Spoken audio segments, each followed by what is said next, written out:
কথা আরেক মনে পড়ছে আমি মাহফিল গেছিলাম সরাইল কি রাইল কথা কেন কি রাইল এই আলম ভাই সরাইল ওই সৌরাস্তাটা আছে না সৌরাস্তাটা গুলচক্করটা আছে না এটা বাড়ি আসে আর কোনটা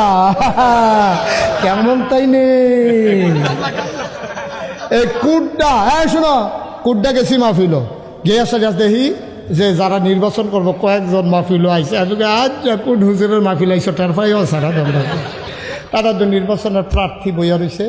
আমি আবার কয়দিন আগে বৈরব এই ব্রিজটার উপরে 4 ঘন্টা জ্যামে পড়ছিলাম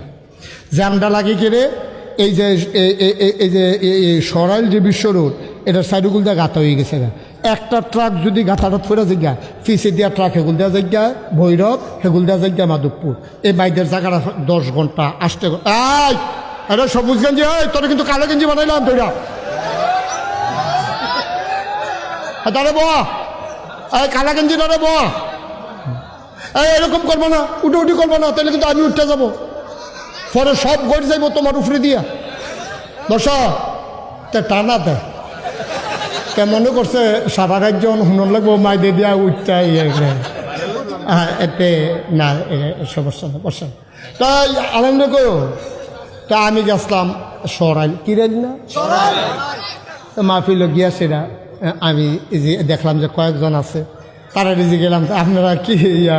মার্শাল্লাহ নির্বাচন জি হয়েছে জনসেবা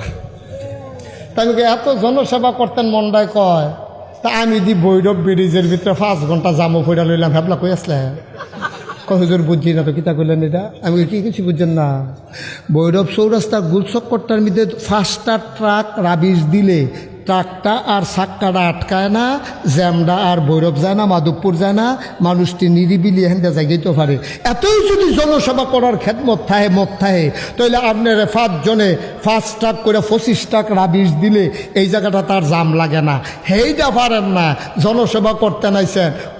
কোটি টাকা খরচ করে আমি বলি এটা জনসেবা না এটা হলো পুঁজি বিনিয়োগ করা আপনি 5 বছরে করায় গন্ডায় আদায় করবেন ঠিক কিনা মামলা দেখাইয়া ডর দেখাইয়া